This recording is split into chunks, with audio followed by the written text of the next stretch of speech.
Hello students, मैं हूं अभिषेक खंडेलवाल और दोस्तों आज का जो हमारा कवि परिचय है वो है गोस्वामी तुलसीदास जी का। हम लोग तुलसीदास जी का जीवन परिचय पढ़ने वाले हैं। तो दोस्तों अगर अभी तक आप लोगों ने चैनल को सब्सक्राइब नहीं किया है तो सबसे पहले चैनल को सब्सक्राइब कर लो ताकि जैसे ही वीडियो अपलोड हो तो आप लोगों के पास नोटिफिकेशन आ जाए। तो चलो स्टार्ट करते हैं गोस्वामी तुलसीदास जी का जीवन परिचय। देखो, अगर हम लोग जीवन परिचय देखें गोस्वामी तुलसीदास जी का तो काफ़ी बड़ा है, ठीक है, काफ़ी स्टोरीज है, लेकिन जितना बोर्ड एग्जाम के अंदर 4 नंबर लाने के लिए हम लोगों को लिखना होता है वो उतना यहाँ हम लोगों कवर करने वाले हैं, ठीक है। तो चलो स्टार्ट करते हैं। देखो, जो गोस्वामी तुलसीदास है, ठीक है, उनका जन्म हुआ था 1532 ईस्वी के अंदर राजापुर गांव के अंदर, जो कि बांदा जिले के अंदर उत्तर प्रदेश के अंदर स्थित है। इनकी जो मृत्यु है वो हुई थी 1623 ईस्वी के अंदर काशी के अंदर, ठीक है। इनकी पत्नी का जो नाम था वो था रत्नावली। देखो, इनकी जो स्टोरी थी, रत्नावली इनकी पत्नी का नाम था, ठीक है। रत्नावली ने कुछ ऐसा बोला था, इनकी जो स्टोरी थी, ठीक है, उसमें रत्नावली ने कुछ ऐसा कहा था कि वो बात उनके हृदय को लग गई और वहां से उन्होंने क्या किया, जो गृहस्थ आश्रम है उसको त्याग दिया था। उसके बाद ही उन्होंने सारी रचनाओं का निर्माण किया था, ऐसा कहा जाता है। तो देखो, कुछ और इंफॉर्मेशन हम लोग जानते हैं गोस्वामी तुलसीदास जी के बारे में। देखो, अवधी व ब्रज भाषा में कई ग्रंथों की रचना की है इन्होंने। जो अवधी और जो ब्रज भाषा है उसका ग्रंथों के अंदर प्रयोग किया है। फिर है रामचरितमानस, उनका सबसे सर्वश्रेष्ठ ग्रंथ था। उनके बहुत सारे ग्रंथ थे, ठीक है, उनमें से जो सबसे फेमस हुआ वो था उनका रामचरितमानस, ठीक है। इसके अलावा और कौन कौन से प्रसिद्ध ग्रंथ हैं उनके बारे में भी देखते हैं। कवितावली हो गई, दोहावली हो गई, गीतावली हो गई, हनुमान चालीसा हो गई, ठीक है, श्री रामायण जी की आरती हो गई, विनय पत्रिका हो गई। इसके अलावा भी बहुत सारे ग्रंथ हैं जो इनके द्वारा लिखे गए थे, उनमें से कुछ के बारे में हम लोगों ने यहाँ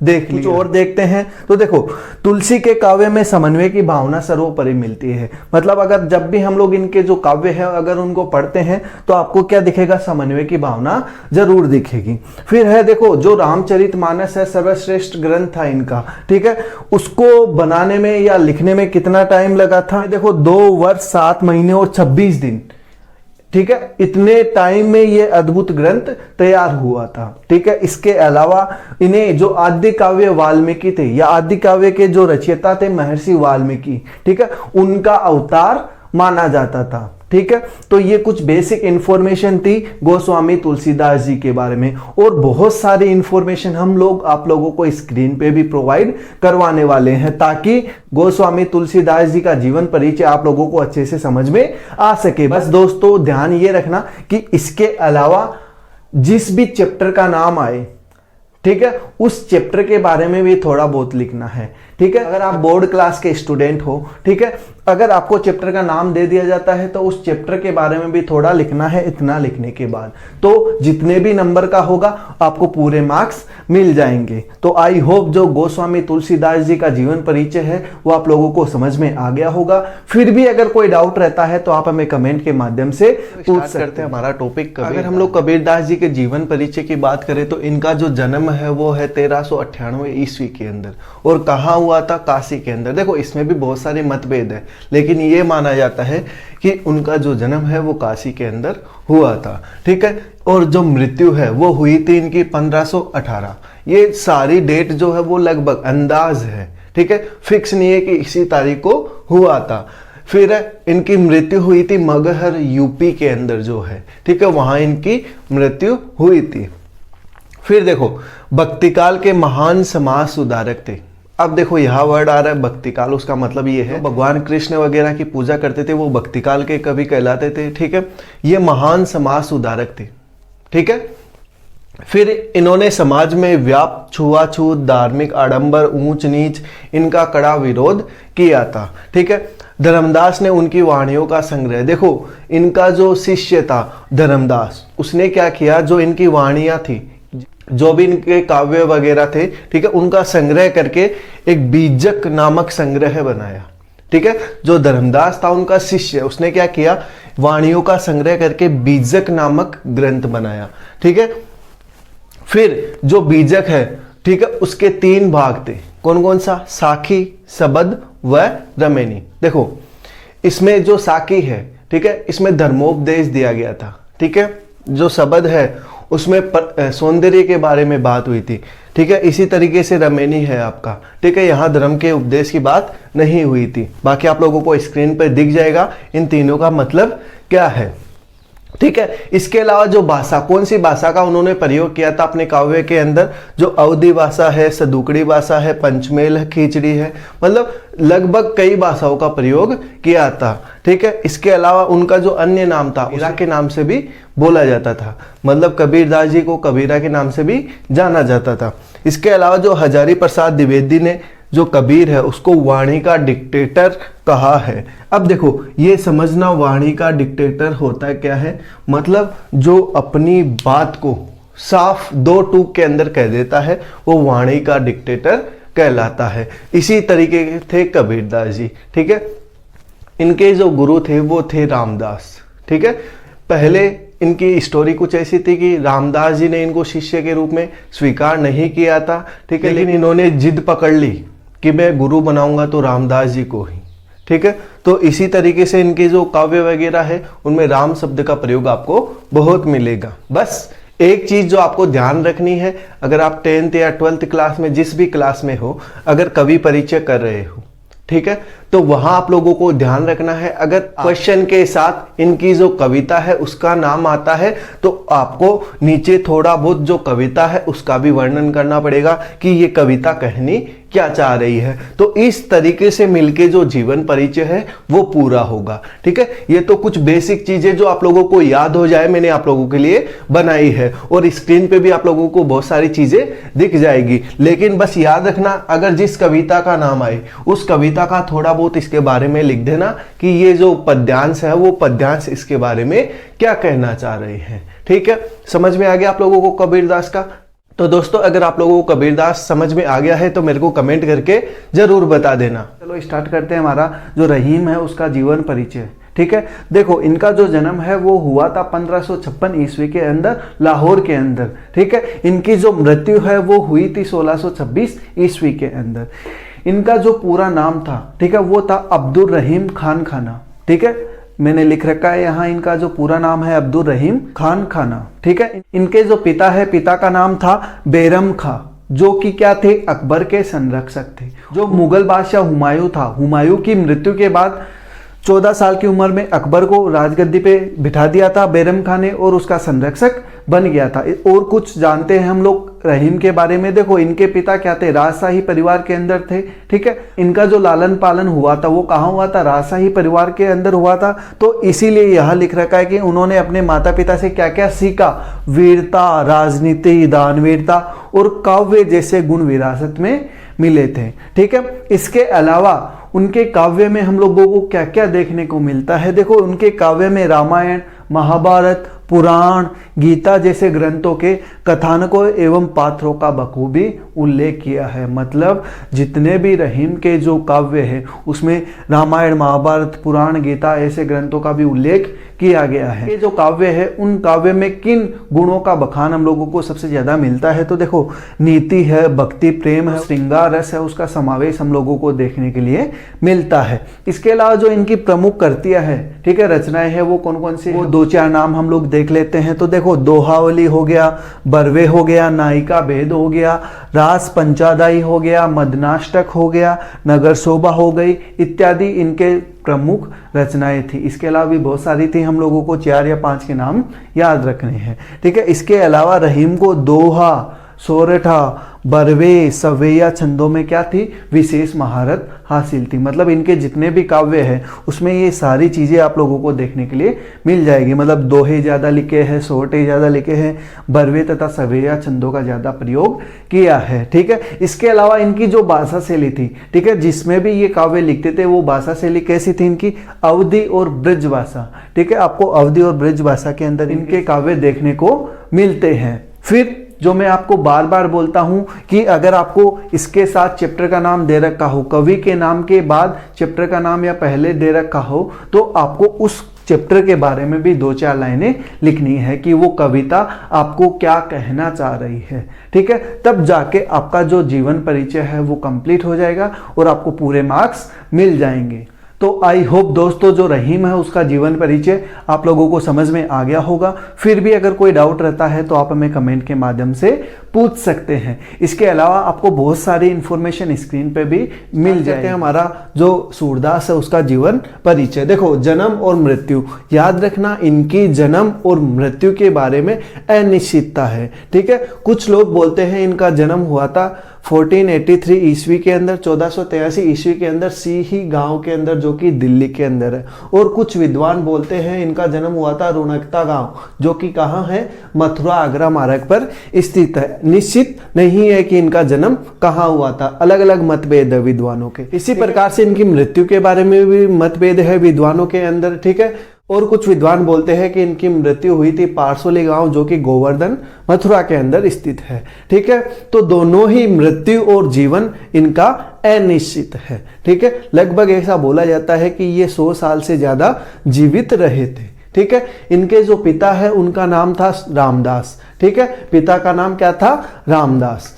फिर है प्रारंभ में सूरदास आगरा के समीप गऊ घाट पे रहते। वही जो गऊ घाट है उस गऊ घाट पे उनकी जो भेंट है, मुलाकात हुई, किससे हुई, वल्लभाचार्य से। ठीक है, वहीं से उन्होंने क्या किया, वल्लभ संप्रदाय की जो दीक्षा है उनको दी और जो सूरदास जी थे, ठीक है, वो किसके शिष्य बन गए, वल्लभाचार्य से। ठीक है, इसीलिए मैंने लिखा है कि वहां उनकी भेंट किससे हुई, वल्लभाचार्य से हुई और वो उनके शिष्य बन गए। ठीक है, तो सूरदास के जो गुरु है वो कौन थे, वल्लभाचार्य थे।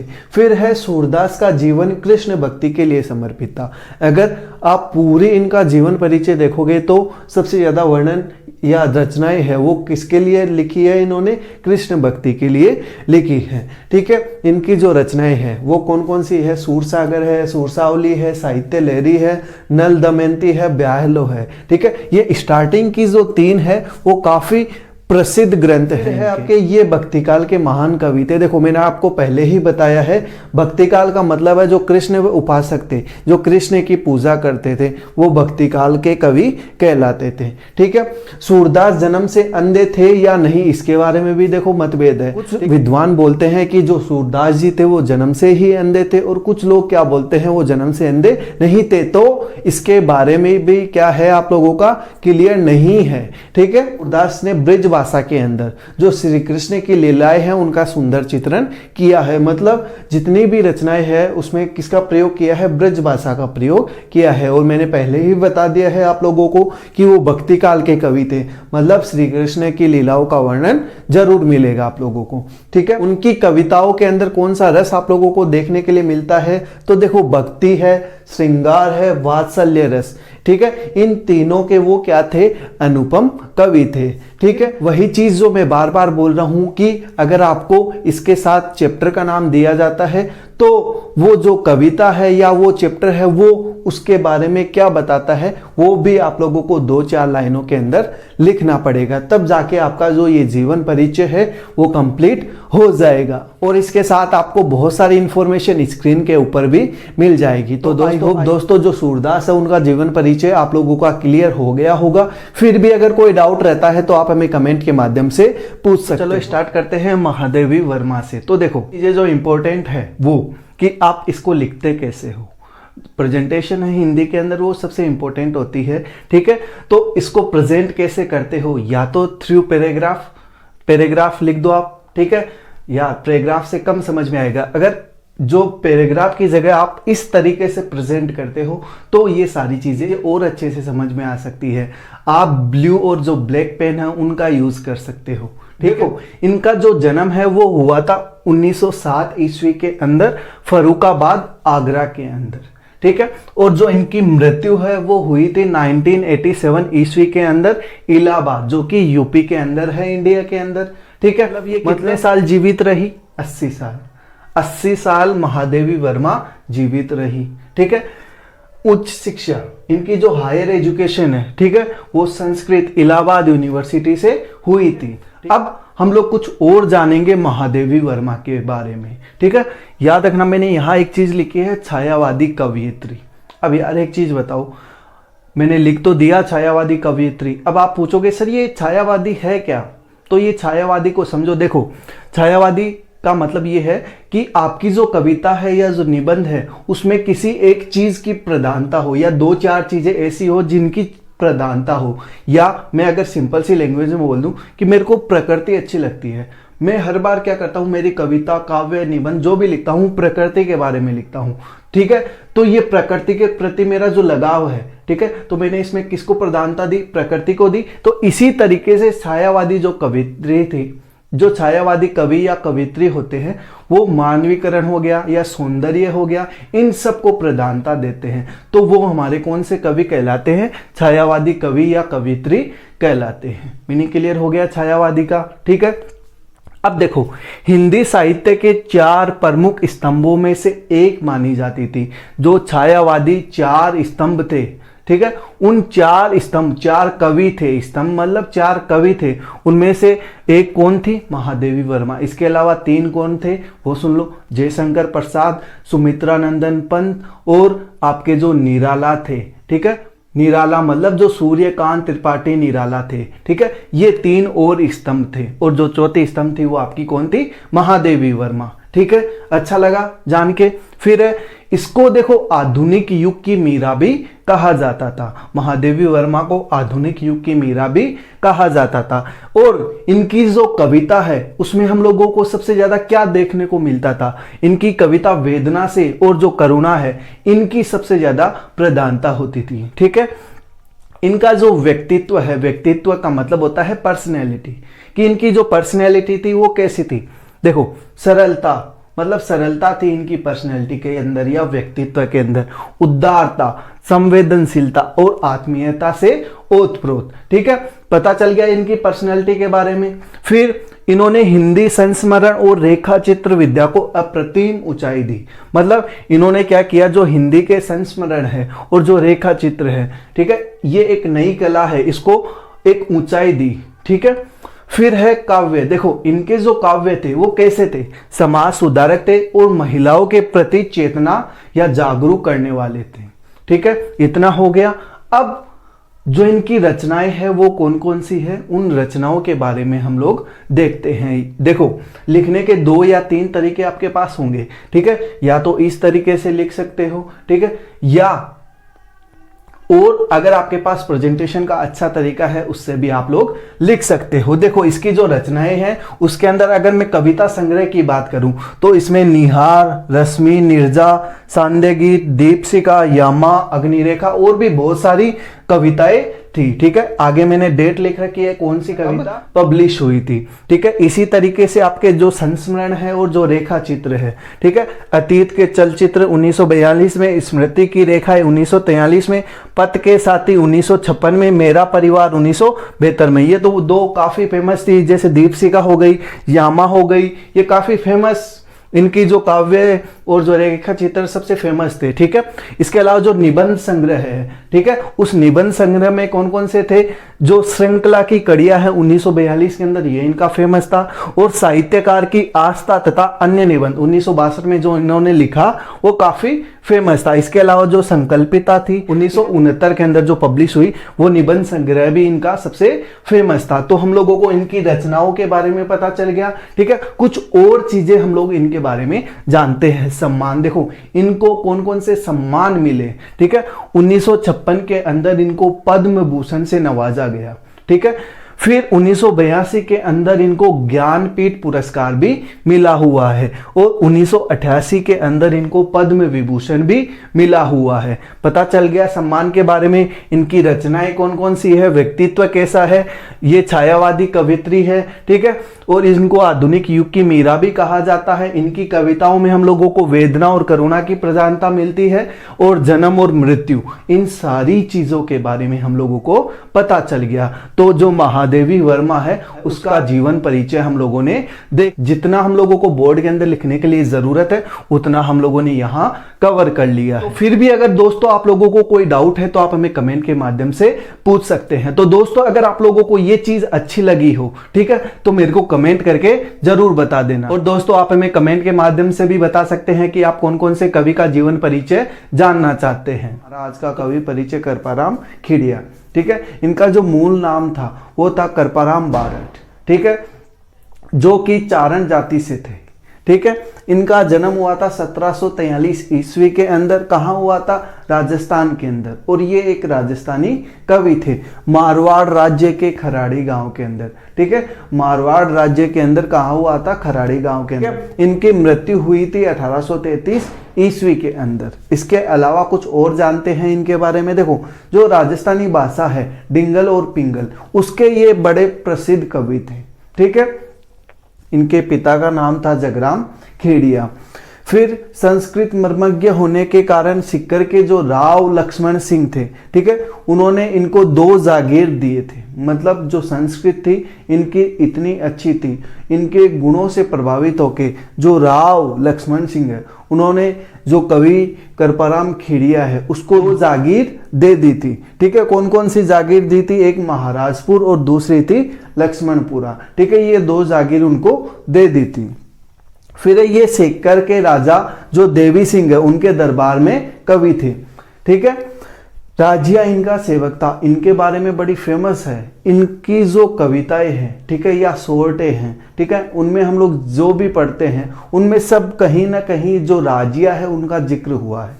तो राजिया इनका सेवक था। ऐसी स्टोरी बताई जाती है कि राजिया ने इनकी खूब सेवा की थी, लेकिन उसके कोई पुत्र नहीं था, तो वो अक्सर चिंतित रहता था कि मेरे संतान नहीं है तो मेरा वंश कैसे चलेगा और मेरा नाम इस दुनिया से विलुप्त हो जाएगा। तो जो कृपाराम जी खेड़िया है, ठीक है, उन्होंने कहा था कि मैं तेरा नाम इस जगह से लुप्त नहीं होने दूंगा। ठीक है, तेरा नाम अमर हो जाएगा। तो जितने भी इनके सोरटे हैं, ठीक है, जितनी भी इनकी रचनाएं हैं, सब में इन्होंने राजिया का जिक्र किया है और राजिया को फेमस कर दिया है। इसके अलावा कुछ और चीजें हम लोग देखते हैं कि कृपाराम बारठ राजस्थानी कवि और नीतिकार थे। ठीक, इनकी रचनाओं में जो राजियारा दुआ है वो सबसे फेमस था। ठीक है, इसके अलावा जो नीति संबंधी राजस्थानी सोर्टों में जो फेमस सोर्टा था वो था राजियारा सोर्टा, वो इनका सबसे ज्यादा जो प्रसिद्ध था। इसके अलावा दोस्तों एक चीज और ध्यान रखना, मैंने आपको बताया है अगर कवि परिचय के साथ